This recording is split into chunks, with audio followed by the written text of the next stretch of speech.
I was sheriff of this county when I was 25 years old. Hard to believe. Some of the old-time sheriffs never even wore a gun. I always liked to hear about the old-timers. Never missed a chance to do so. You can't help but compare yourself against the old-timers. Can't help but wonder how they'd have operated these times. The crime you see now, it's hard to even take its measure. It's not that I'm afraid of it, but I don't want to push my chips forward and go out and meet something I don't understand. A man would have to put his soul at hazard. He'd have to say, okay, I'll be part of this world. You know, there once was a time where you could utter the word Bitcoin, and it was treated with fondness and respect. Sadly, that sentiment is slowly changing, unless we course-correct ASAP. The temple is being desecrated. The simpfluencers will tell you to go to sleep and don't ask questions. But only Laserman has the cure to expose and remedy it, and it's time for him to administer it.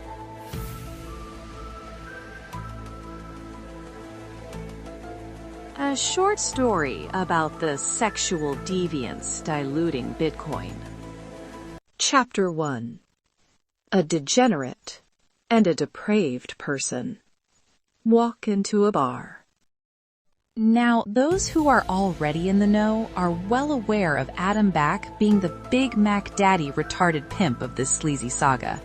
He's the one who got the lights on over at Blockstream, and has basically been a gambling addict since the early days of Bitcoin, which still continues today with his failed Naka venture. Protect you.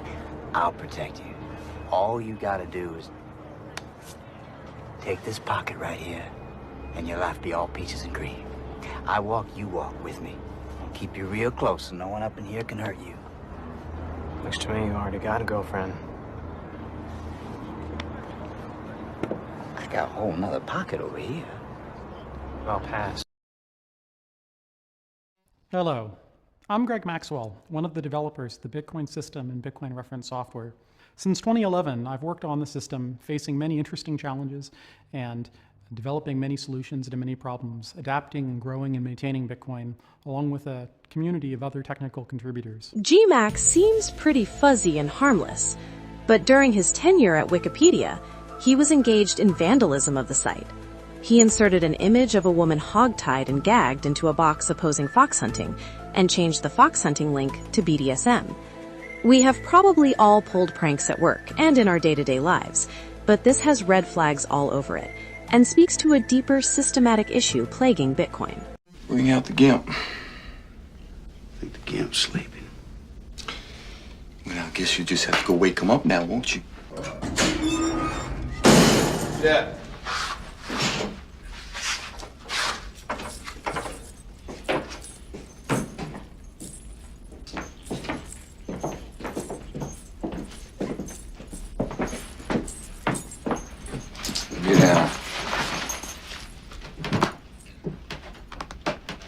With these two knuckleheads combining their stupidity and goofiness, the stage was set for them to fuse together, like two rejected Dragon Ball Z characters.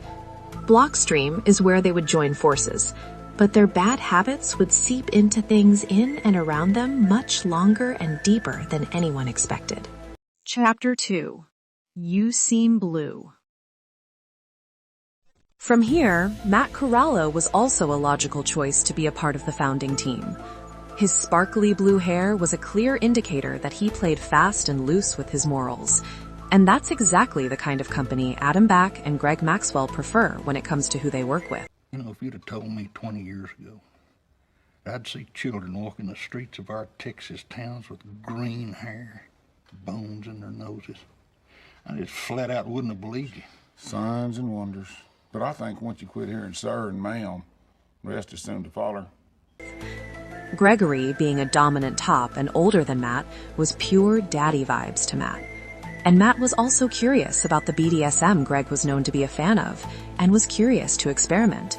So it didn't take very long for Matt to get accustomed to the bizarre conditioning. Yeah. I got a body count. Uh-huh. I'll be down there in a bit. Keep the press up. What are you doing? I just wanted to cuddle. Cuddle? What a fag. Even users on Reddit claimed they noticed a strange possible romantic relationship brewing between some of the founders. But if Matt was really going to make a name for himself in front of his peers, it wasn't going to be sufficient to only be a core contributor or spearheading Blockstream initiatives. He would have to find the next sicko, groom and recruit him so as to repeat what was done to him. Adam and Reg were adamant that the cycle must go on, as they believe depraved individuals is the best way to turn on the money printer. Think of Blockstream as the Bitcoin company equivalent of Disney. Matt was ready to ascend to new heights of being a scumbag, regardless of how perverted it might seem. Chapter 3: Cognitive Dissonance.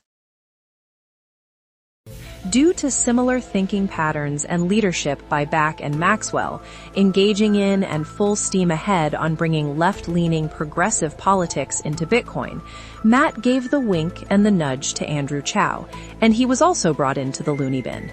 Blockstream would now also be on his resume, and a Bitcoin Core dev credentials shortly thereafter. The push over the edge started happening gradually, then suddenly. Take a look at his coming out post, supported by the usual suspects. Of course, Murch is going to be supportive. He can't distinguish between a solid technical argument and feelings. I think that the difference is mostly feels. No, well, you might say feels, or you can say principle. That would assume sort of like a utilitarian morality from me, right? And Gloria is her own separate pile of steaming dog shit that also engages in grooming. I am so thankful for you, Arthur. Shut up, cunt. But we will revisit her later. This story is deep as fuck, dear listener. Due to the mission-critical importance of Bitcoin being a savings account and hard money for the whole world, this exercise isn't about bullying anyone, as much as it is about removing those who have a hand on the most important asset of all time, before they impart irreversible damage on the project due to personal qualms and mental illness, while hoping the laughter pointed directly at them will hopefully make something register and force them to change for the better. If you'd cared from the start, none of this would have happened. Of course you must protect Byte's new utopia. What's one more body amongst foundations? What are you waiting for? Take a look at how Andrew's voice and appearance slowly changes over the years as he undergoes gender-affirming medical treatments that may have been covered under the medical coverage provided by Blockstream. And so these transactions consist of the raw transaction, a raw unsigned transaction itself. That don't affect users, that don't affect the rest of the network. Major-ish, like backend changes in, for example, the Bitcoin Core wallet that we've been making. So we have here a vector that is not const, but it is moved. The concern here is that someone being so closely linked to the survival of Bitcoin is unwell, and therefore making the protocol unwell and not acting in its best interests. What about homosexuality, Tony? You like men, huh? You like to dress up like a woman? What the fuck is wrong with this guy? Am I kidding me or what? Just answer the questions, Tony. Okay. No. Okay? Fuck no. Don't be a simp. This isn't just speculation. Medical studies have been conducted that show a clear connection that transition drugs, such as hormone therapies and puberty blockers, used in gender-affirming care, primarily impact mood, emotional regulation, and psychological well-being. One particular study noted that, incidentally, compared to other psychological disorders found in gender-affirming care, is the most invasive and unnecessary physiological intervention connected to a psychological issue. Gender-affirming care is also in direct opposition to the basic practices of good mental health treatment. And what did Andrew do when Bitcoiners like Luke and others weren't willing to engage in his delusions? He cried foul and took to the internet to air his grievances, of course, because that always works out so well. It's important to note that college played a role in his indoctrination. Just thought that was worth mentioning because Gloria Zhao, another core dev, has also had her own run-ins with academia that blew back on Bitcoin via her time at Berkeley. All across the world, at this very moment, There are young people coming to terms with being transgender. Ben, does she deserve this award? For what? For courageously coming forward, for having been an athlete of great prowess and now fighting a new battle. What exactly is the battle? I mean, self-definition is what you do, and my baby's doing it at 18 months old. I wasn't aware that you get a medal for it. Why are we mainstreaming delusion? It's not delusion. Why would you call it delusion? Because Caitlyn Jenner, I'll call him Caitlyn Jenner. No, because it's her. You're not being polite to the pronouns. Because disrespect. Okay, forget about the disrespect. Facts don't care about your feelings. It turns out that every chromosome, every cell in Caitlyn Jenner's body is male with the exception of some of his sperm cells. It turns out that he still has all of his male appendages. How he feels on the inside is irrelevant to the question of his biological sex. No, you don't know what you're talking about. You're not educated on genetics. Would you like to discuss the genetics? Or Well, no, what are your genetics? Tell me. You're a little man. You cut that out now, or you'll go home in an ambulance. Yeah, that seems mildly inappropriate for a political discussion. I'm sorry, it's not rude to say that someone who's biologically a male is a male. I'm full of emotion right now because people die. I've noticed. It doesn't bother you because you're sitting there stone-faced and cold-hearted. Of course it bothers me when people commit suicide, which is one of the reasons I don't believe that transgender surgery is the solution, considering that the suicide rate after transgender surgery is precisely the same, without imposing on the rest of society a necessity for fictionalized thinking. This set the stage and a dangerous precedent for what was yet to come. Chapter 4. Nihilistic Retard.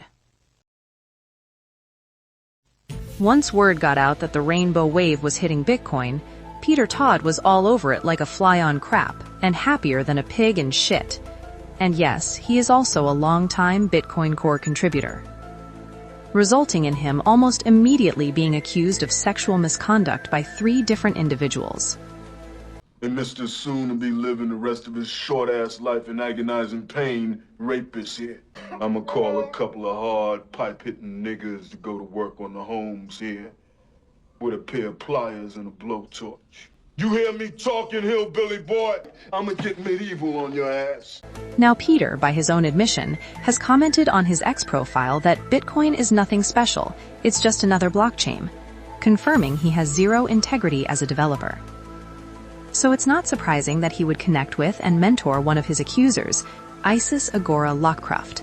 I know, I had to hold in my laughter when I heard that name too. Well, guess what, dear listener?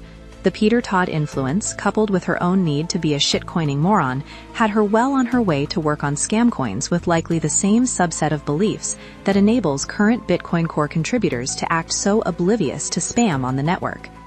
For fuck's sakes, if they are unsure about their own gender, what makes you think they can identify why filters are important? The Blockstream and Core Industrial Complex had finally found a cohort of people they could depend on to blur the lines as much as they needed. Here is Isis in 2016 on stage with shitcoiners from Ethereum and Zcash. Notice how drastically her voice changes from that interview to how she sounds now, while she is bragging about how many shitcoins she works on. One of the things to note is that Tor is not actually a decentralized system. It's semi-centralized. We have the directory authorities, which provide the consensus, the list of all the other relays to... Hi.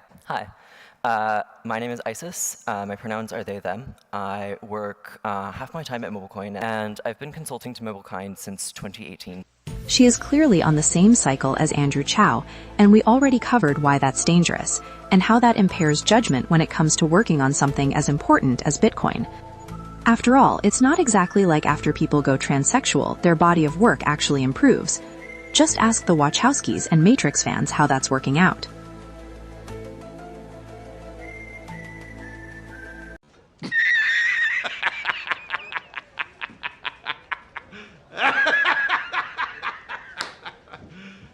You serious? What is a man? What is a man?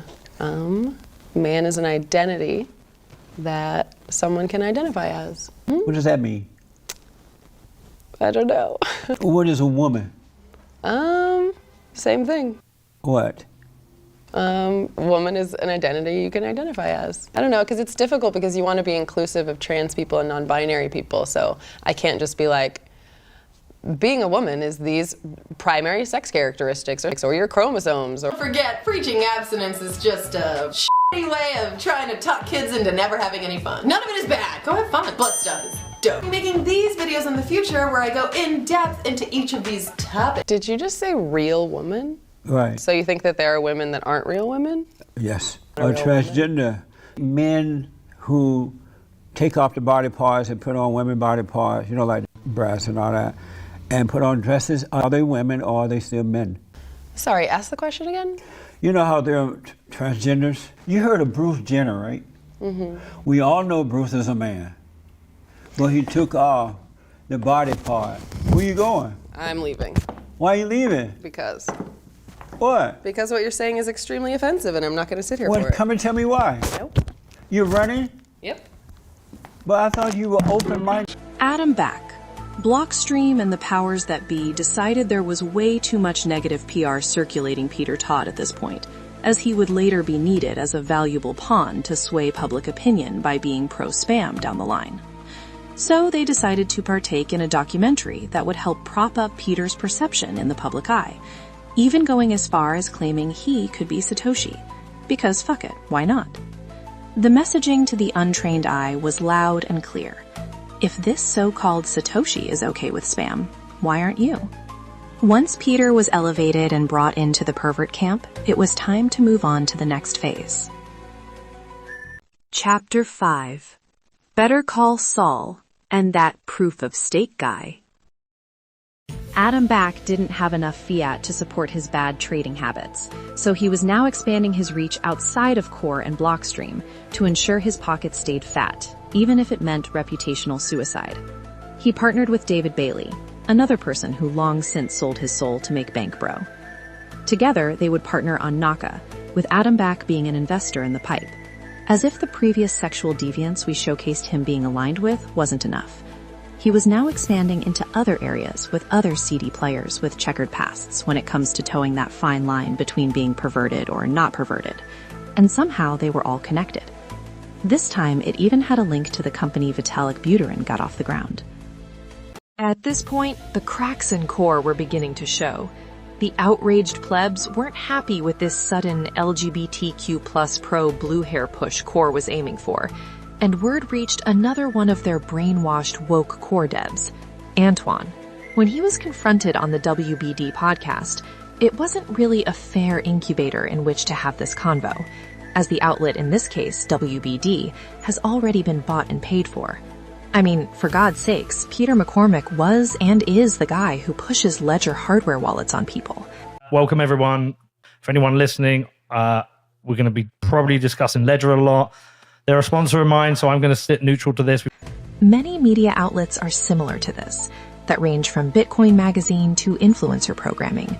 While we're on the subject of Bitcoin Magazine, here's what the co-founder, that David Bailey bought the rights from, used to be like 13 years ago, when he was only focused on Bitcoin. The world is seriously changing now, and it is changing in a very interesting, very radical, decentralized, and in my opinion, positive direction. Shoot, here it is. Price breaks the all-time high. Vitalik is only 19 years old, but he has a profound understanding of the complexities of Bitcoin and a gift for explaining them. As lead writer for Bitcoin Magazine, he's been traveling the world covering Bitcoin for the past year. I'm a big fan of the decentralization concept in principle. You know, have lots of different societies operating according to whatever people's own beliefs are. Bitcoin has unique properties that no other system in the world has had before. It really seems like the only practical way forward. But then he shared a stage with Eric Voorhees, and the rest is history. Eric Voorhees is the founder and part owner of a hugely popular Bitcoin gambling site called Satoshi Dice. Satoshi Dice is the first of a new breed of provably fair betting games that use Bitcoin. Careful, boy. My mercy has limits. Now he's dancing around like an Ethereum fairy. Bruce, plasma chains, plap, plap, ZK's nuts, come and solve a quap, quap, private. We can get farce, emerging biologic, we work like a... Thinks it's better for people to opt for artificial wombs, and not even Black Baby Jesus can tell who wears the pants in the relationship between him and his girlfriend. As if Vitalik's views weren't disturbing enough, the literal co-founder of Ethereum, the mother asshole from which all shitcoins and perverts spring, Gavin Wood, Who you can see here is this very peculiar-looking creature standing next to Vitalik, who is also a co-author of Mastering Ethereum. Back in 2013, wrote a fantasy blog in which he details intimacy with a bleep. We can't go into too much details about it here, as we want to avoid strikes on the video. If you want more details, search it up. But what you need to know is he was 33 when he wrote this blog, and it involves HIV and AIDS, and he even details the bleep in the fantasy, gifting him a bracelet for taking her virginity, and he can later be seen in real life wearing a bracelet similar to the one he wrote about in the fantasy. This is extremely disturbing. Ultimately, he would end up being the main source of inspiration for Casey Rodarmor, another sick pervert we will get to in a minute. Speaking of Bitcoin Magazine, some of the ramifications of giving weirdos free rein have already started to take hold in and around the ecosystem. In 2022, at the Bitcoin Magazine conference, a woman had a picture of her rear end taken without her consent. It was posted on X and was getting lots of weird engagement. When the woman contacted Bitcoin Magazine employees and organizers to intervene over this harassment, they were caught liking the image and laughing at the woman with emojis, using professional, official Bitcoin Magazine X accounts. The woman even tried calling the organizers, at which point she was hung up on. David Bailey went on a long rant on X, pretending to be a tough guy, and not firing the people associated with his company who partook in the woman's humiliation and trauma, without addressing why he even has sickos like this working with him to begin with. But what else do you expect from this lowlife? This is the same guy who welcomes outright scams on Bitcoin. And I think that if people want to build a casino on Bitcoin and they want to, create meme coins and NFTs on Bitcoin, like, I don't have a problem with people using Bitcoin like that. And I would rather someone buy an NFT on Bitcoin that's goofy than buy it on Solana or Ethereum. The best jokes write themselves, and it really is a cosmic coincidence, or the universe telling us that there is a scientific reason, though no studies have been published, that David Bailey looks just like Saul from Breaking Bad without his beard. They are both weasels, though I would have to give Saul a bit more credit. At least he tries to conceal the source of his funds. Bailey will openly shout he's a scam artist. There's always, hey, I found a big bag of money down by the railroad track. No? Well, works for me. Hey David, it's time for a rebrand. Crypto Failey? Better call Bailey.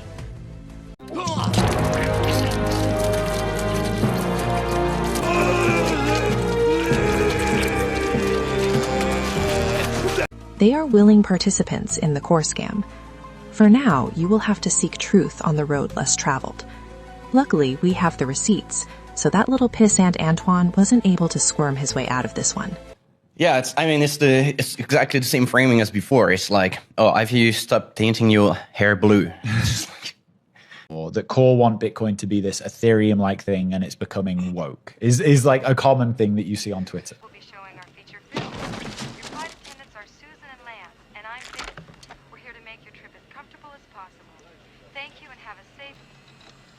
Basically came from Ethereum. The Ethereum case, that's the stakers, games that we see on Ethereum. Ethereum does have this problem. You have so what Ethereum does, they have these large marketplaces. And Ethereum are built by entities. A variant of Ethereum's proposer builder separate. Instead of in Ethereum, proposer builder separate. Ethereum's designed with a global state. In fact, something like double-digit% of all MEV in Ethereum is just the Ethereum USDC pair that you see in Ethereum. It's in Ethereum called the Leave us alone in our living rooms. Let me have my toaster and my TV and my steel-belted radios, and I won't say anything. Just leave us alone. I want you to get mad. All I know is that first, you've got to get mad. You've got to say, I'm a human being. God damn it. My life has value. Chapter 6. Every parasite needs a host.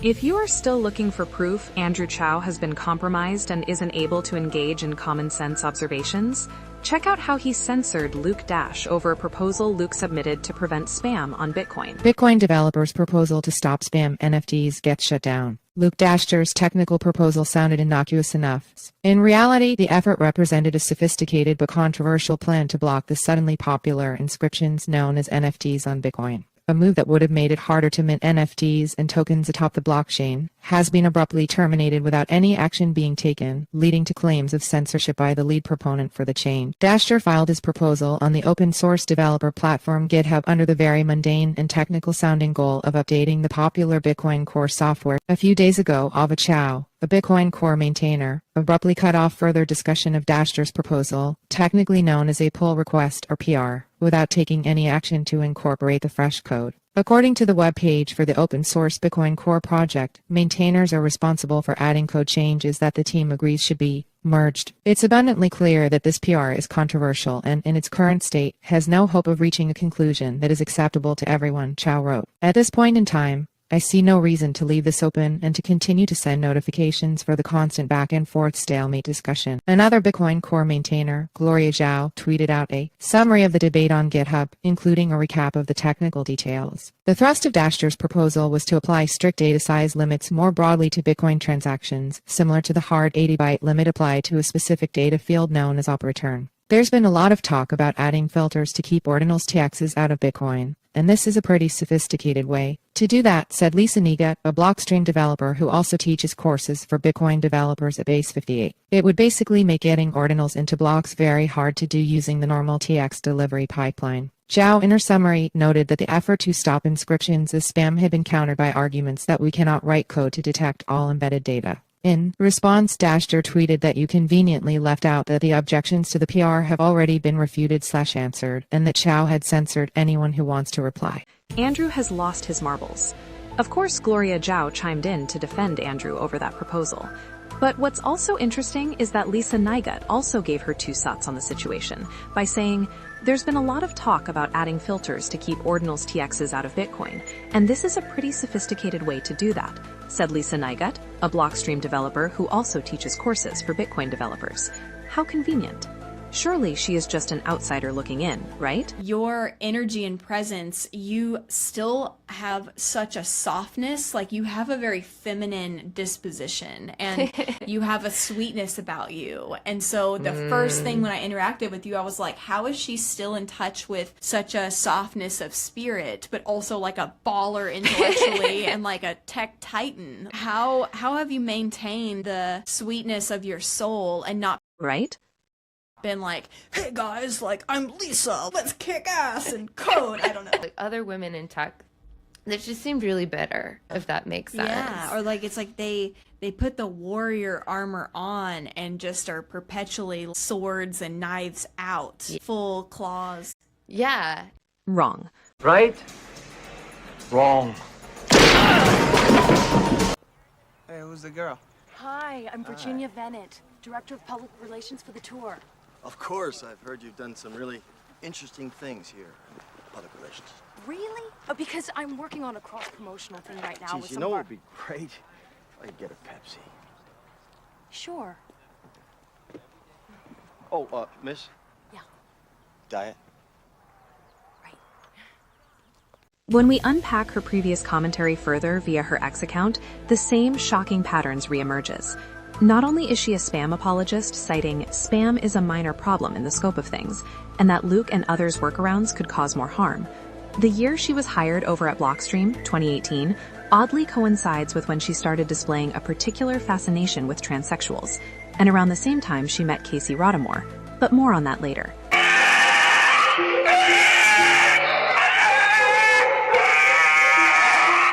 Check out this X post from 2017, in which she described having a dream that inspired a strong alignment with all trans people and needing removal of body parts in the same tweet. And if you were under the impression, hey, this tweet was from 9 years ago, the peak of the trans craze, you have to understand Bitcoin is young and the lunatics bedding down in it was more of a slow burn, though the seeds were planted years ago. They are just now planting roots. And here's the proof. Here's an updated tweet from Lisa in 2024, where she is heavily implying she is attracted to trans women, and it's a fixation.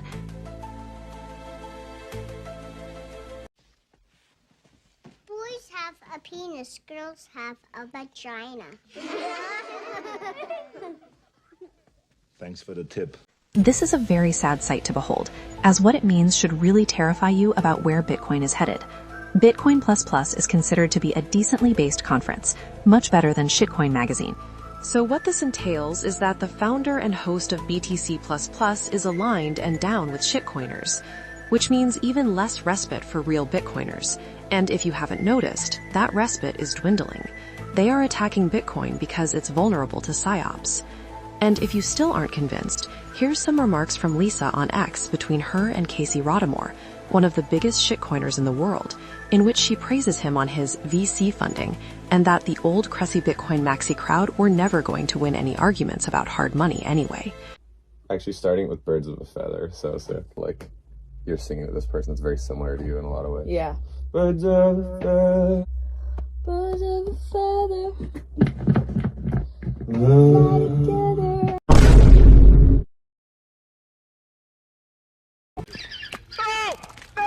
Jesus! Bird up! She hates Bitcoiners just as much as Gloria. We will revisit Lisa later, because as I stated earlier, this story runs deep as fuck, dear listener. Lil' Kim, don't fuck around with real cheese, quick to snatch your ugly ass off the streets, so fuck. Chapter 7. The Dog, the Witch, and the Audacity of This Bitch. Casey Rodamore is without a doubt the human embodiment of everything that is wrong with Bitcoin in 2026. Even referring to him as a human is a disservice to humanity. It would be better to refer to him as a filth-ridden maggot that needs to vacate the premises ASAP. Long story short, he is responsible for bringing ordinals and NFTs to Bitcoin. That in itself is its own separate video and subject.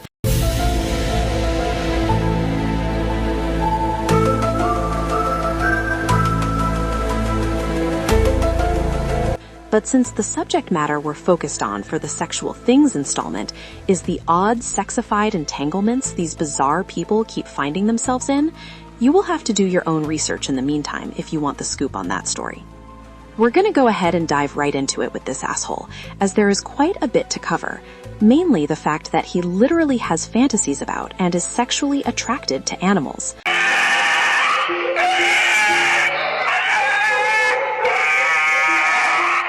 I wish I was kidding, but this is in fact real. As I stated earlier, I'm gonna go ahead and plow right through it so we can move forward, but forgive this lengthy exposé. His disgusting behavior shows up in two places, his blog and his X. One particular post that indicated his arousal at the sight of animals is a post that's in his blog and X. It details a concept he has about an anime he wants to create about a boy who's tempted to mate with his dog. Casey is very clearly projecting his own fantasies into this character, and we will legitimize this claim as we go along. I'm just going to go ahead and read the whole thing to you. As shocking as what you are about to hear is, remember, this is all real. Nothing has been altered by us. The crude words have been censored, but you can still visually read them on screen, and they will be circled in red. Let's get started. Thought of a hilarious idea for a manga and eventually anime when it inevitably gets super popular. It takes place in Japan, but only because that seems like the only appropriate setting for an anime. The story is about a 20-something bachelor. He wants a dog, so he adopts a beautiful female Malamute from a shelter. However, when he gets home, he realizes that the dog has the most beautiful human-looking vagina he has ever seen, like all-time top-voted post on r/god tier pussy. Of course, since it's an anime, you only ever see it pixelated. Then, basically, the entire show revolves around him trying to resist the temptation to mate with his dog, and situations that make it hard to resist temptation. His catchphrase is, "Inu ni makemasen," I won't lose to the dog. Like, for example, in one episode, he leaves out a jar of strawberry jam and the dog gets into it. And then, when the dog is done eating the jam, it pulls its snout out of the jar and there's strawberry jam on its mouth in the exact shape of sexy lipstick. This, of course, sends him into a fit of desire, and he has to, like, I don't know, take a cold bath or watch sumo wrestling or something to resist. In the final episode, he's taking the dog for a walk in a dog park, and he sees another dog running around, and notices that it has a huge, beautiful human penis, pixelated natch. He then looks over and sees its owner, who's a beautiful woman his age. They lock eyes and instantly fall in love. I can't decide if it's a happy ending, where he gets this great girl and the two dogs with beautiful junk get each other, or if it's a darker ending, where he has sex with the woman for the first time and her vagina is absolutely ruined, and he realizes that she hasn't resisted temptation and has been getting railed on the reg by her dog and its huge human cock. Or afterwards he asks how it was, and she says, "It was okay," in a super wistful voice, and then looks over at her dog, while the color drains from his face as he realizes the truth. I'm not sure whether it should be called Wonko Monko, which means dog pussy in Japanese but rhymes, or Venus in Furs, as a play on Venus in Furs by Leopold von Sacher-Masoch. That, plus we had a lot of pets. Which one did you milk then? Dad, Honey, he said he pumped milk. what have you ever milked? You want to hear a story? And there was this one little runt, this little sweet little engine that could run, who could, wanted to get up there and couldn't really get access to the teat. Teat? Dad. What have you. I went in and just simply, just into a little saucer. And then took the saucer and fed it to Geppetto. That's what I named him, Geppetto. I had no idea you could. Oh, yeah, you can milk anything with nipples. I have nipples, Greg. Could you milk me? Okay, can we change the subject?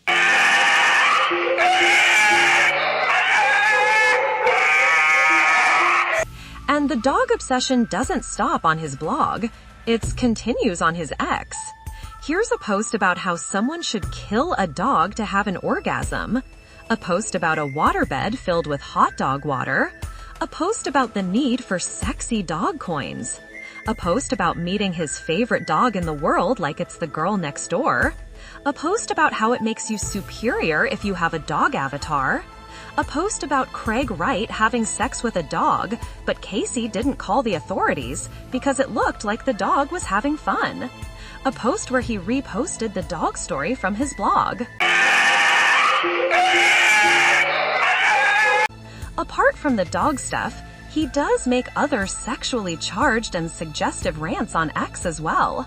Like the time he felt a building had dark sexual energy coming off of it.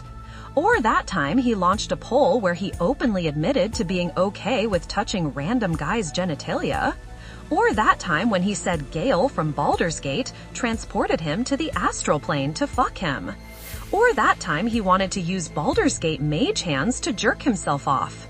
Or that time he said he wanted to fuck the Doom 2 popcorn bucket. Or that time he had a dream a woman was squirting mayonnaise. Or that time he found it interesting that ancient Greeks stared at their penises and humorized a mother catching her own son doing it. Or that time he said his nipples got hard when he appears to be being cucked. Or that time he contemplated making a secondary account with a female avatar. Or that time he bragged about being a tentacle porn expert. Can I get a whoop whoop? No. No. We don't want that shit here. There's another part of the story that largely gets swept under the rug, and that's the fact that Gloria Zhao and Lisa Negut kept him motivated. As we discussed in previous chapters, the Cabal works in secretive, sleazy ways. After Andrew Chow had been successfully deconstructed into thinking it was appropriate for him to wear a dress, under the oversight of Corallo types, Core signaled to Gloria Zhao that she had passed her test with flying colors when it came to blowing her way to the top of being the head core developer at Chaincode by taking advantage of John Newberry's lust for Asian woman and honeydicking him. Dude, if you guys got the yellow fever, there's a rockin' Asian party down at Princeton. Dude, I got the yellow plague. There's nothing sexier than a hot Asian chick. Asian chick, I want to squeeze them. Stop, don't do that. Please, do not. I just want everybody to know that I know what you did to me. What? With the glasses, honeycombed me. What does that even mean? You honeypotted him. It's honeypot. You honeypotted me. You honeypotted. But for reals, you did honeypot him. I bet you got him in here as a honey dick just in case I'm gay, but I'm not. But if I was, I would have seen him coming a mile away. You honey dicking? Look, she's not honeypotting you, and I'm not honey dicking him. It's very offensive because basically, if you think about what you're saying to me, you're saying because I'm a girl and because I'm attractive, my only use for this agency would be to manipulate men. Sex, sex, sex, and not the regular kind. Remember, the kind we're discriminating against directly leaks into other areas, such as Greg Maxwell being into bondage and simultaneously blocking people off of the mailing list and not being able to identify spam. Coincidence? Unlikely. Sex is literally a major driving force in what steers the decision-making amongst the people most closely associated with a $2 trillion asset class, truly baffling. The whole thing stinks and is certainly showing the symptoms of the Smallville debacle, in that the plebs represent Superman, and the rest of the cast who have come together to represent this noble thing. Then all of a sudden, it turns out a faction and some of the cast is a part of some underground sex cult, and you can't have Smallville on your resume anymore. Time to disarm them with based replacements. And take away his weapon. Both of them. Sir, you can't just... Don't sir me, young man. You have no idea who you're dealing with. Anyway, back to the controversy at hand. It was now time for Gloria and her accomplice Lisa to sexify Bitcoin, play gender politics, and make sure they go hand in hand with making Casey feel right at home. Gloria hit the ground running, attempting to penetrate the culture to normalize perversions and cross-dressing. Like that time she compared hosting your own Block Explorer to orgasms, or pretending to have a ZK boyfriend that's hot as fuck, or congratulating Andrew for thinking he's a woman, or trying to grow a beard, a big fluffy one, or having an OPSEC problem because people recognized her without her beard. Or that time she said she is actually just John Newberry in a beard. Now for the part where she starts interacting with Casey. This is a big ass dog. What type of dog is it? He's a Great Dane. A Great Dane? That's crazy. Do you ever have sex with it? Excuse me? Do you ever have sex with it? No, shocking. No? I had to ask. Remember, they have an angle for everyone. Casey is openly riffing in cartoonish fantasy dogs, dungeons, absurd lore when a dev, Gloria, enters the scene. She claims she can't come into work because her Dungeons & Dragons character has died.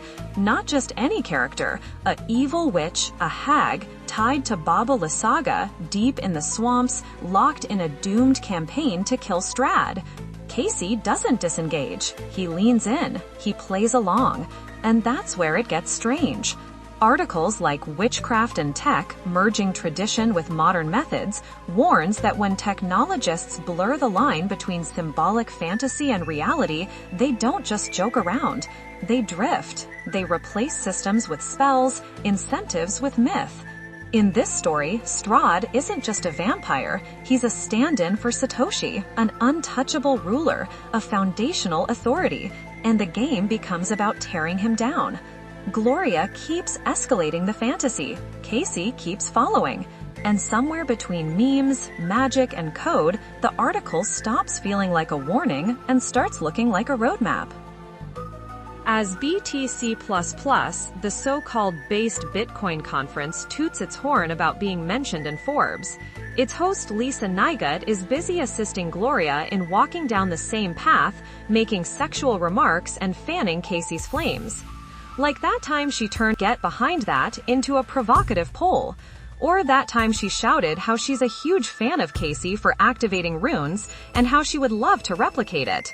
Or that time she referred to Casey as a king while he was on his podcast. At this point, the attraction and chemistry was just too strong. The host of BTC++ just had to be on the Ordinal Shitcoining Guys show because I'm sure there was just so many notes to share in the interest of Bitcoin bro. Once she had a whiff of what likely was a strong wet dog odor from Casey in real life, from that point on, it was a short ride to talking to Casey about how much cream she puts in her coffee and telling him how based he is. This translated into Lisa cheerleading for Casey, telling him he's a net good for Bitcoin when he opines on runes and inscriptions and mentions the words "sucking my own dick" in his post. and Lisa just couldn't resist the urge to comment on Casey's post about how people view porn, in which he specifically mentions hardcore stuff like spreading eagles and spit roasting. To which Lisa left a gender-bending weirdo comment about some chick marrying another chick and a pirate or something like that. It's hard to tell what's really going through their minds sometimes. And honestly, there is a disturbing level of banter between Lisa and Casey on X. It's literally dozens and dozens and dozens of back and forth. Well, they say 3 is company, but maybe Casey's better half, Aaron, can knock some sense into him when he isn't begging her to let him pick this year's Halloween costume again. Sadly, she is just another con artist, conning away with her commentary on X, stating how Gloria is slaying people, and carrying on with her Bitcoin astrology grift. No, the market is nuking, everything's down, vibes are terrible. Here's some guidance. Last week I posted a video because we had this eclipse that was a blip of new energy amongst a sea of chaos that's been March and April. So the main ways that I use astrology to trade crypto are to track the phases of the moon and the transits of Jupiter. Starting with the moon, I usually use the moon for more short-term trading. So the moon cycle is 28 days long, and the full moon usually correlates to a local top with Bitcoin price, and then the new moon correlates to a local bottom. So I generally use the moon cycle for just like a year and a half or so, literally telling you how I use the motion of the planet. I personally don't want to do this anymore. I'm going to tell you something now. I'm going to tell you something really fucking important. Yeah? I've come to the end of my tether. I quite frankly don't want it anymore. I don't want this embarrassment. I'm fed up with your shit. I'm fed up with your shit. And now you're laughing at me behind. No, and I you're was not just laughing fucking at you. airhead. Who are you laughing at? Because I did something that I already had did, and I thought I didn't, so I was laughing at myself. Not Have we got anything to laugh about? No, Chef. What are you doing? I was taking the foie gras though. You've been a fucking letdown since the minute you started cooking. Do you want to continue like this? No, Chef. Yeah, because you're on your fucking own. Are you going to get it together and start waking up and fucking wake up? Is that possible? Yes, Chef. Because I'm out of here in 5 minutes' time and fuck the lot of you. Is that clear? Yes, Chef. Fuck the lot of you. Yes, Chef. 5 minutes, Missy, to get your shit together. Yes, Chef. I wonder how much she really knows about Casey's past and fantasies. Somebody better tell her.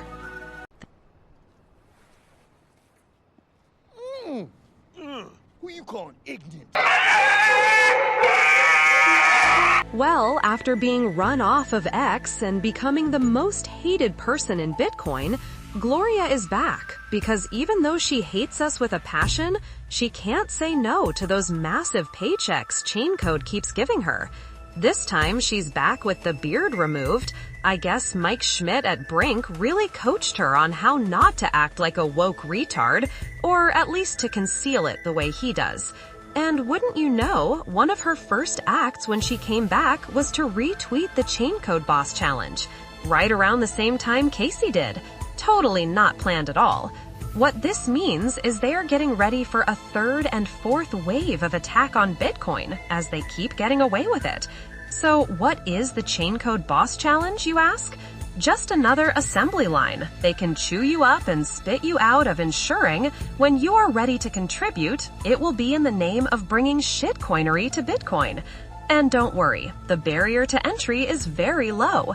Just take a look at this clueless asshat they converted into a walking, talking turd upon graduating.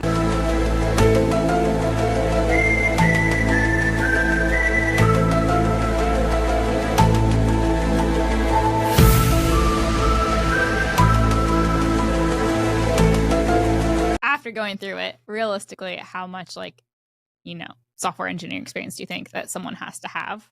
I don't have a computer science degree. I've never really worked professionally full-time developing software of any kind. So the Chaincode Boss program is kind of a mixture of an educational program, and the other aspect of the program is like a set of challenges. Kind of the point of the challenges is demonstrate like you're learning as you've gone through the program. Chaincode kind of gives you resources and connects you with people that kind of help you on the next step of the journey. Because we started from a place that wasn't, again, I'm not trying to knock on Satoshi. It just wasn't ideal, and it doesn't really work for the use cases that we have today.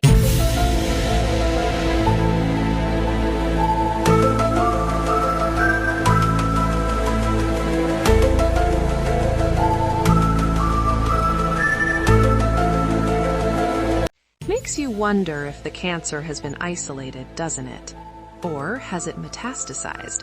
Because Casey has had some interactions with Warren Tagami, the VP of, yep, you guessed it, Blockstream. Warren is a shitcoin import who originally raised a ton of money for the Litecoin project. Now he's looking to redeploy his old habits by bringing NFTs to Bitcoin via Blockstream, and we all know why Adam Back isn't standing in his way.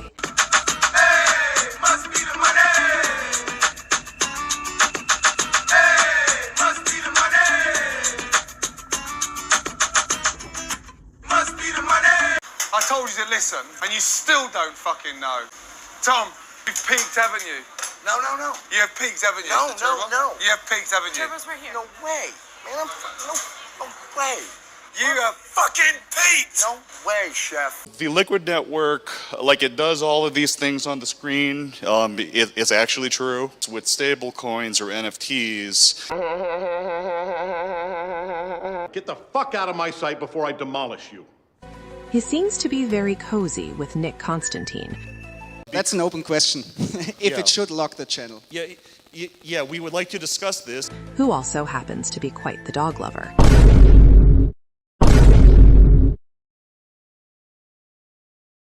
We all know how the Blockstream referral system works now, and they have a certain ordinal guy as a backup plan.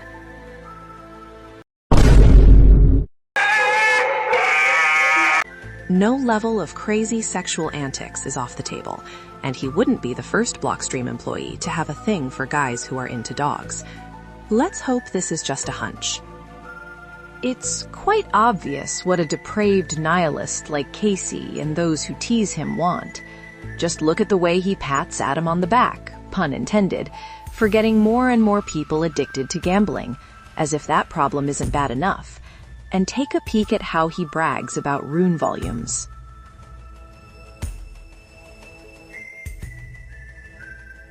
Recently, a Liquid dev named Byron Hambly decided to ridicule someone who was making fun of Adam Back for referring to core devs as the smartest people alive, even after there was a bug in their latest release that literally deletes wallets involuntarily. Referring to critics of Adam Back as fucking morons and dweebs. And wouldn't you know it, wherever someone even loosely associated with Liquid or Blockstream go, something sexual is soon to follow. Here's Byron saying podcasters should be allowed to have sex with core devs, mentioning no sex either under a Lisa Nygut post. Well, both seem to be completely random, but don't worry, we have one that reveals he is just another clown in disguise. Recently, a user voiced his views on how people saw the queer-fueled Olympic opening, to which Byron replied, in summary, he doesn't care what queers do in or out of the sports world, because that laid-back attitude towards the perversion seeping into athleticism is working out so well and not resulting in real-world consequences at all. Let's completely ignore that time a male rugby player who thinks he's a woman seriously injured a real woman. Given the post was about gays, but it's a slippery slope, Byron. It's okay to have separations. Not everything needs a rainbow flavor attached to it. Luckily, a user decided to dunk on Byron, comparing his coming to Adam's defenses like a prostitute white knighting for her pimp. You're very perceptive. You're amazing. You figured this all out already. I must have missed 60 minutes. What are you saying? Do you really think you have a chance against us, Mr. Cowboy? Yippee-ki-yay, motherfucker. Well, the message is loud and clear. We the plebs have to be as vigilant as John McClane if we have any hope of stopping these fuckers. Deprecated! Final chapter. Knots has kicked the hornet's nest and the swarm is headed toward us. I take issue with your question. It's an ignorant, insulting, myopic question. Why do you frame things that way?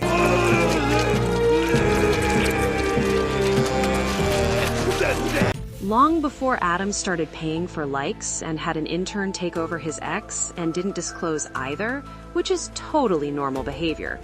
Let's take it back to the 2021 bull run, when Blockstream raised $210 million. Part of the raise was for something called Blockstream Energy, infrastructure for crypto mining, and mining digital gold with solar energy. Can't really figure out what the fuck happened with that or the money, because when you navigate to the link with a breakdown of it on the Blockstream site, you get hit with the classic page doesn't exist. So a portion, if not most of the funds, were pocketed.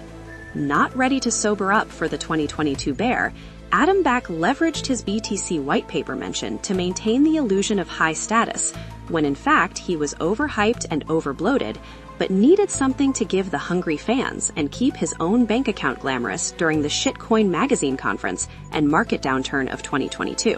An update on the partnership between Blockstream and Block, formerly Square, for a solar and battery-powered mining facility actually located in Texas. And so the new news is that the project's at a more advanced stage, and we're able to share that the power infrastructure is being built by Tesla, including the battery parts coming from Tesla's Megapack. This is a relatively small one, so it's a $12 million facility, including all costs, miners, the power infrastructure. That's funded 50-50 by Blockstream and Block, formerly Square, is open source. All the information about it, the financials, the metrics, a real-time dashboard of how many Bitcoins it's mined, the hash rate, that kind of thing. We're interested to prove out our thesis that Bitcoin mining can help fund green power infrastructure. Enter the fake mine, a bait and switch to raise fresh capital for his companies and his own personal slush fund. It's a silly question, and it's a myopic, ignorant, toxic framing of a question, and the result is you come to some ignorant conclusion. Okay.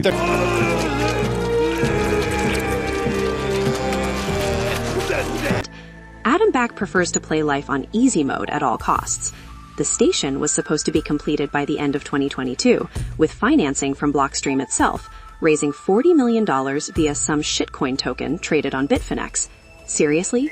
The only thing that ever appeared on the site it was supposed to be built on were some megapacks from Tesla, just to save face for the appearance that they are actually doing something.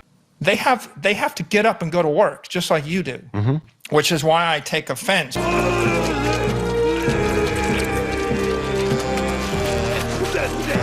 After that, it was time for Adam and Blockstream to once again pocket the proceeds from that idea they conjured up of, hey, let's pretend to build a mine and token scam.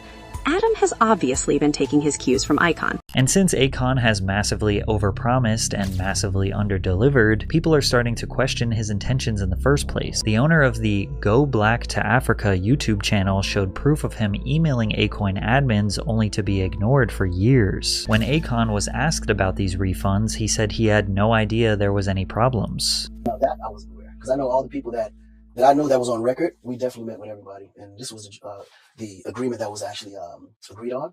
So if there was anyone outside of that, I definitely wasn't aware. And those people who asked for their money back and were expecting it a year ago, when will they receive their money? Well, that I'm just literally on everything finding out. So I'm gonna definitely get more involved in figuring out what that's about. But we do have instruments in place to make sure those people are happy, even if I gotta go in my own pocket. But as far as we know, Akon has not come out of pocket to pay these people back. The coin eventually fell to $0.0029, which is essentially a 100% loss. At the moment, Acoin is not listed on any cryptocurrency exchange, so nobody can buy it, sell it, or use it anywhere. It is worth nothing. Akon had appeared that he was doing a good job, but it seems though that he is just like most who would want to use Africa only for his own benefit. As if it couldn't get any worse, Akon City today is an utter ghost town. Last year, this picture went viral of one singular Minecraft concrete brick laid in the center of Akon City, showcasing an extreme lack of progress being made considering the fact that Akon said the city would be done by 2024. However, there is a little more than just this one stone. Today in 2024, you can see the first completed building, an extremely standard and non-futuristic building that they say is a recreational center. There's also another small, barely constructed building with a spiral staircase, which to be fair does look like a small version of what the original vision depicted. However, 99% of the land remains vacant with wild cattle grazing. Yes, technically construction has begun, but as you can see, this is a far cry from the futuristic megacity we were promised. Maybe they can share a cell together. Won't let me out.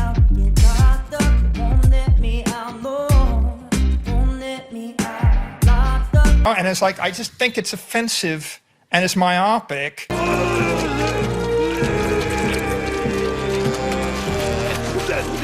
After the dust settled, it was back to business for Blockstream, with another raise of the same $210 million as before, for claimed Layer 2 technologies and to expand that Bitcoin treasury. Because that's going so well, right? Right, they're actually trying to do the right thing for their shareholders, their families, right, their countries, right? They're doing good things.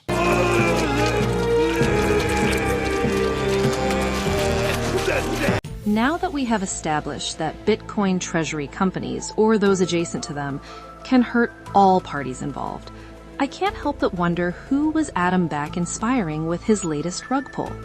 The answer is Margot Payez, who was quoted in an interview in 2022 as saying, "Blockstream's solar hybrid power plant is the thing she's looking forward to the most," as Adam Back said he would be delivering all the data associated with it via a live dashboard. It's important to note that this plant was in partnership with Tesla, who briefed Adam on how to really rake in the dough by playing the think of the emissions card. Here's how much Tesla made on climate credits, and I'll quote the article directly. The electric automaker earned $10.7 billion from selling credits created by government climate programs, a total that accounted for a third of Tesla's profits over the last decade. Back to regularly scheduled programming. When the plant didn't happen, did Margot backtrack on her views on climate credits and the like, entering the fray after Adam flaked on his promise? Nope, she only continued her pursuits because it's too fucking profitable. These are the direct implications of these so-called Bitcoin high priests, shoveling shit and lies on the general public. It only attracts the worst kind of people to the project. Even though she has the intelligence of your standard house hamster, somehow Margot has managed to weasel and slither her snake-like aura into a cozy position at Bitcoin Policy Institute. They have multiple channels for outreach and influence key decision-makers around DC. Now, in the perfect world, something fancy-sounding like Bitcoin Policy Institute would only have the best intentions for emergent monetary tech like Bitcoin, but sadly, they are dirty as fuck. Which makes sense, considering they let a dumbass like Margot join the ranks as a fellow, as she is clearly ready to play ball. What makes them dirty, you ask? Well, they do sponsorships with Ledger, and one of their main financiers, if not the main one itself, is none other than Mara, who raises money with the evil Brink for core devs and censors transactions.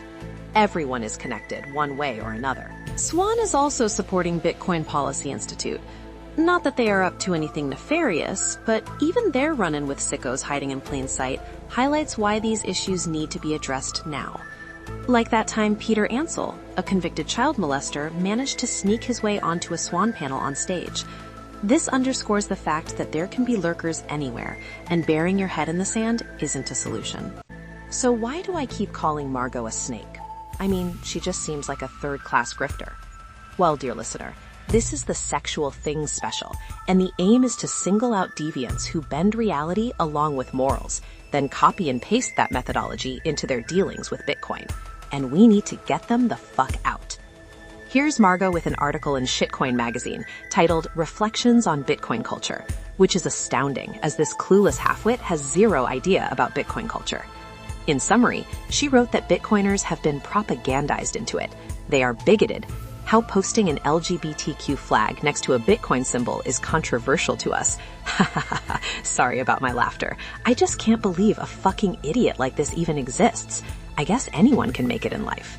She goes on to say that trans and queer people contribute more to Bitcoin than 90% of its holders. Clearly, she's been eating Andrew's chow. How abusive behavior towards women is normalized, even though she's posting an article in a publication that actually abuses women. How these antics are the result of millennial men who like to stare at their muscles with large egos. How we're transphobic, narrow-minded, and ignorant. It sounds like she hates the culture and is making up wild accusations to fuel further infiltration of sickos, if you ask me. And if that weren't enough, let's take a peek at her correspondence on X. Like that time she said, "Fuck you spam filters, only feed our delusions." Wow, for someone claiming we're abusive and narrow-minded, is she sure she wasn't talking about herself with this level of aggression? Or that time she continued to peddle the agenda by posting this about how Bitcoin is for trans and non-binary people. Or that time she made an actual donation to Trans Tech Social. At this point, her and the cabal were not even trying to cover their tracks and are openly flaunting by posting who they want funded for Bitcoin jobs by leaving a money trail. Yikes. Or that time she made that button that screamed how you shouldn't assume people's pronouns and how we need trans rights now. Sounds a little biased, wouldn't you say? Then she started harping about how she stands with Gloria. Big fucking surprise there, considering they have such similar thought patterns, including, but not limited to, us being narrow-minded and getting trans people an indefinite foothold in Bitcoin, not to mention bringing shitcoining to Bitcoin.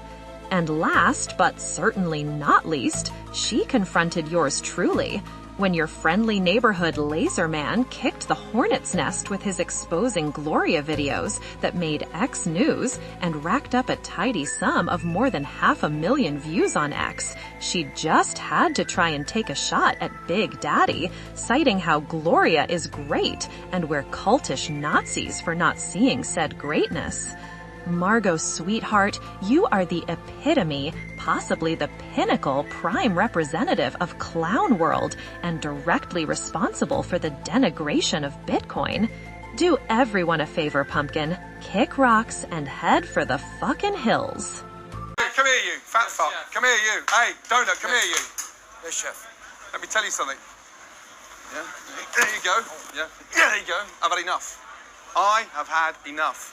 I don't want any of this shit anymore, because this is fucking embarrassing. I've had enough. I have had enough.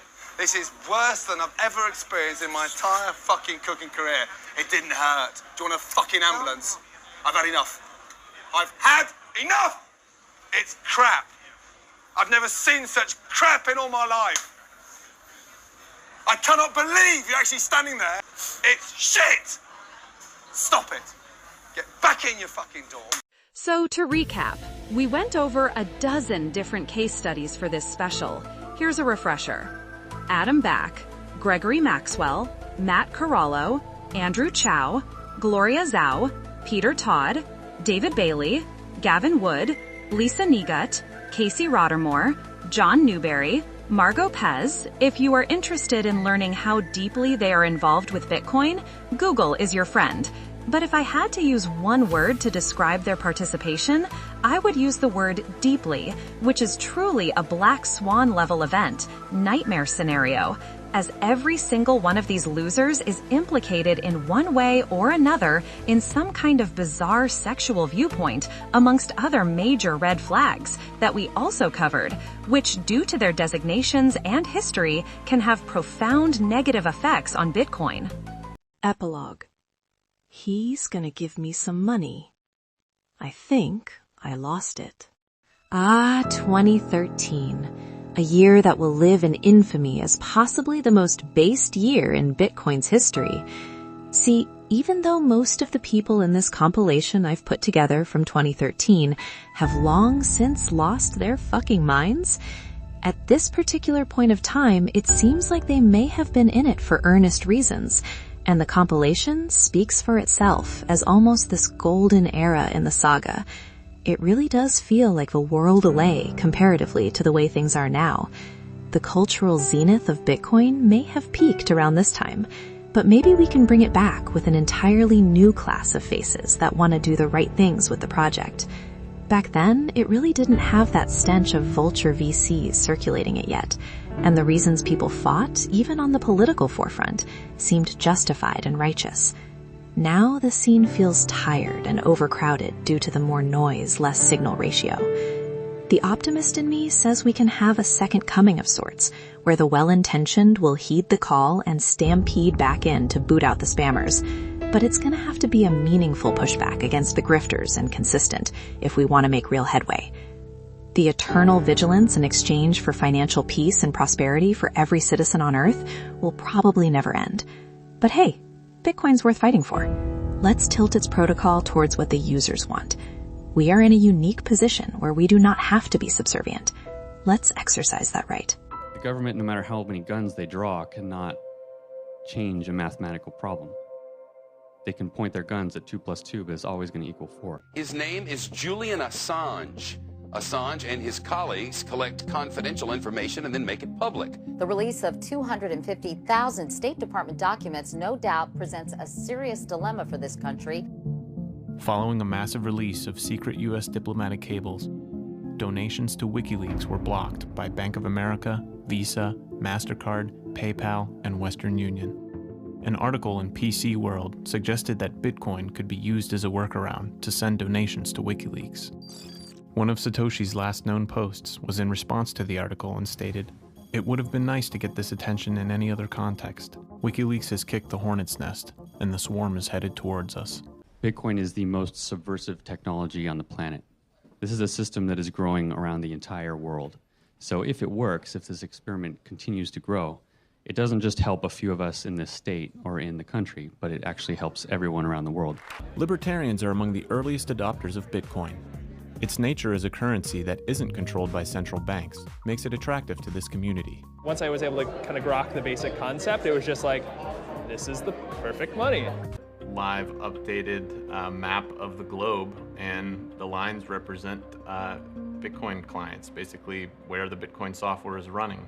And every time I look at this, I swear it gets more and more saturated. You can almost see an outline of the US now. Everybody, including myself, has severely underestimated the mining market of how big it is. I just happened to read a little blurb online in somebody's blog that mentioned this Bitcoin project, which is an open source attempt to do money. And it caught my interest. I've been collecting money from all over the world. And it's just like something I did way before Bitcoin. I've been doing this since I was a kid. So it's funny that like I'm collecting all this fiat that's not worth anything. And then all of a sudden I get into this Bitcoin thing. No, I'm not a drug dealer. No, I'm not a criminal. No, I'm not a terrorist. I believe in the rule of law. I believe in structure that builds society. I believe in families. I believe in corporations. I believe in all the essential elements that a civilized society with law and order need to be able to function. Cryptography is the basis for us being able to implement the values we say we believe in. And they're all beginning to posture, and that's very exciting because it means that there's going to be a lot more infrastructure built out, a lot more money flowing into the space, and it's really going to be a big bull market for Bitcoin. There's no central, it's amazing. There's no central office, there's no central place they could go to and say, take Steve's Bitcoins or give Steve's Bitcoins to Kevin or do this or do that. Who's the owner of Bitcoins? Everybody that owns Bitcoins. Yeah, just like who's the owner of gold? It's whoever owns some gold. Short of shutting down the entire internet in the entire world, there's no way to stop Bitcoin. Originally, Mt. Gox was an exchange for trading cards, used in a game called Magic: The Gathering. MTGOX stood for Magic: The Gathering Online Exchange. One of the main issues we had during the second bubble is that volume of trading was too high compared to what our system was designed to support. So Bitcoin neutrality is about making Bitcoin a standard that is independent of your desires and expectations. This isn't a libertarian currency any more than it's a communist currency. It's a currency. The best way to combat spam and shitcoins from getting on the network is to run a Bitcoin node with the Knots implementation. Please visit studyknots.com for more information.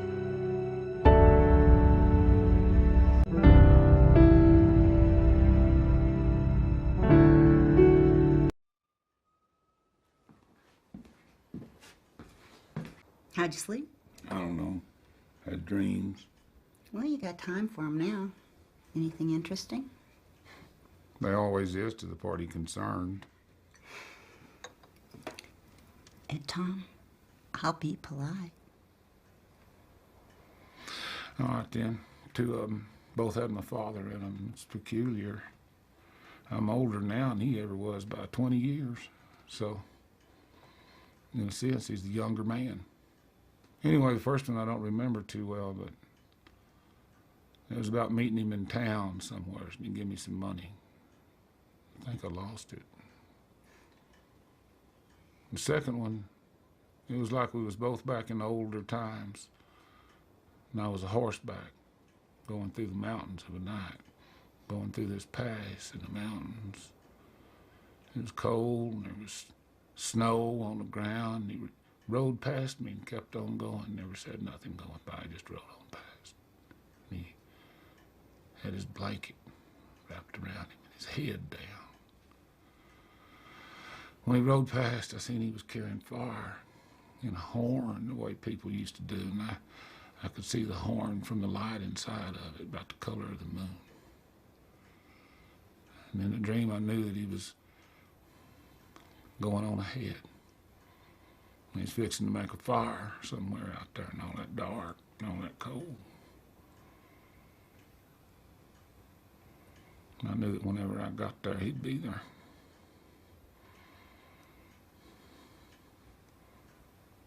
Then I woke up.